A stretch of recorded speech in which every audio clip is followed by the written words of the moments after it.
Je n'avais plus l'impression d'être dans la grotte. Tout était noir autour de moi.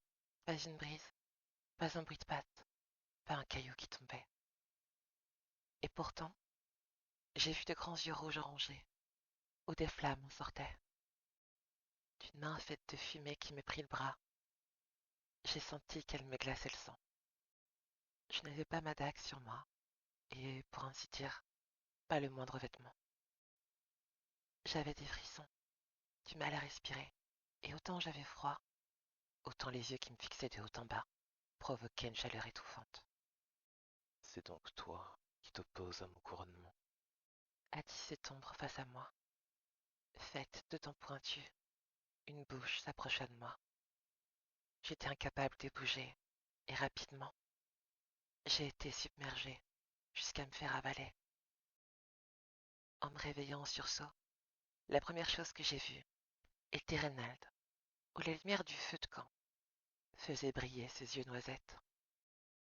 Ses bras réconfortants se trouvaient autour de moi, et prise de panique, j'ai posé mes mains et ma tête sur son armure.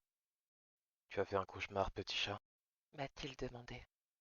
J'ai voulu ouvrir la bouche pour parler, mais pas un seul mot n'est sorti. Cette porte qui s'était ouverte en moi avait pris de l'ampleur à m'en donner froid dans le dos. Même l'armure du chevalier semblait plus chaude, et ses bras étaient d'une chaleur infernale, mais je n'ai pas voulu qu'il les retire. Si tu as encore besoin de temps, je ne suis pas prêt de partir. Voilà qu'il s'était remis à parler pour me changer les idées. Je ne travaille pas demain, donc je resterai auprès de toi. Il me faudra juste faire une pause pour commander à manger et ouvrir la porte au livreur. Je ne comprenais pas tout, et n'étais pas en état de vouloir m'y concentrer non plus. J'ai fait une négation de la tête, et me suis ensuite éloigné, en prenant ma dague en main, sans le moindre mot. Il s'est levé et a pris son arme à son tour. De retour dans les couloirs labyrinthiques du donjon, nous nous sommes enfoncés plus profondément dans celui-ci. À chaque pas, j'avais la sensation que quelqu'un ou quelque chose m'observait, mais au plus je continuais, au plus une mélodie me parvenait jusqu'aux oreilles. Incapable de m'enlever cette idée de la tête, c'est là que j'ai vu la lumière. Je te protégerai, Andréal. De simples mots, et pourtant d'une signification si grande que malgré ce que je ressentais, j'ai arrêté d'y penser. Tout au fond du repère dans la grotte se trouvait une femme, entourée d'araignées, où plusieurs toiles avaient recouvert des humains qui étaient pendus. Toutes les créatures la regardaient et lui obéissaient au doigt et à l'œil. Au moment où Reynald a dégainé son épée et que la femme s'est tournée dans notre direction avec la vingtaine de bêtes aussi, j'ai demandé au chevalier d'attendre. Sans avoir ma dague dans mes mains, je me suis avancé jusqu'à celle qui était entourée. Mais qu'est-ce que tu fais? M'a-t-il crié en voulant me protéger.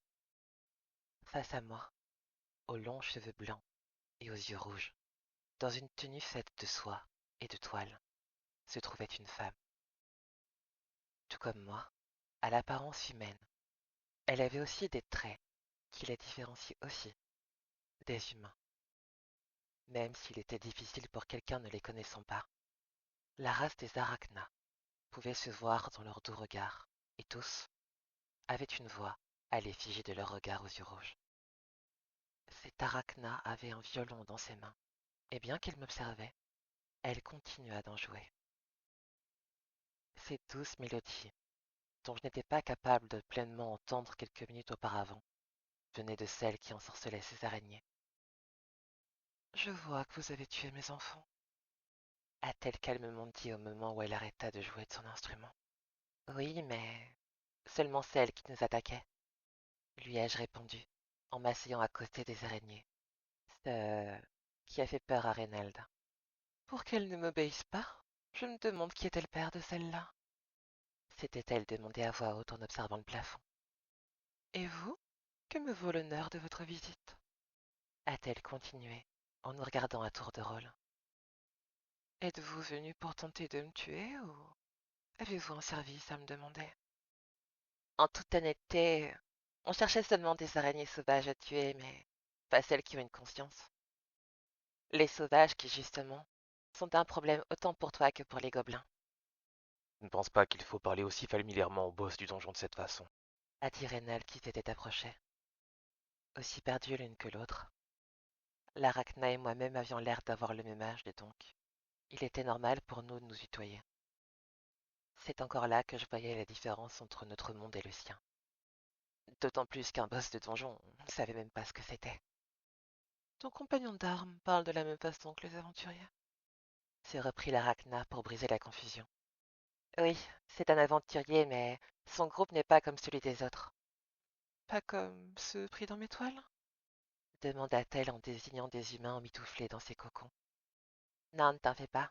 Ils ne sont pas comme les autres. Ils n'attaquent pas les personnes ayant une raison propre, comme toi ou moi.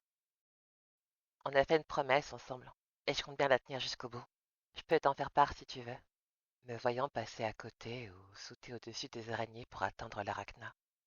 Rénal ne savait plus où donner de la tête, tant il avait peur pour moi, mais, par respect, n'avait pas sa main sur le manche de son arme, mais seulement ses poings serrés. Après avoir murmuré mon plan, elle s'est mise à rire. Ton histoire a l'air amusante et me changera de mon quotidien. T'irai dans ma tanière. Je vais vous accompagner. Sur le trajet du retour, tous les trois, nous sommes allés au camp gobelin pour leur dire que l'Arachna allait s'en aller. Et à la vue de tant de personnes, le chevalier est encore plus perdu qu'avant. Il n'arrêtait pas de répéter que ce n'était pas normal de former un groupe avec un boss de donjon.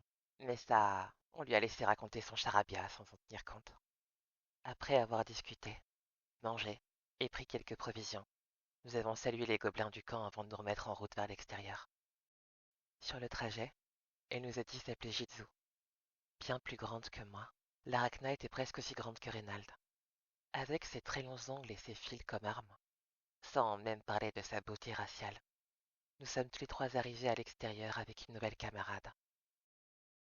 Notre groupe venait de gagner 2 membres, une Arachna et l'ombre, qui me suivait sans relâche depuis la nuit.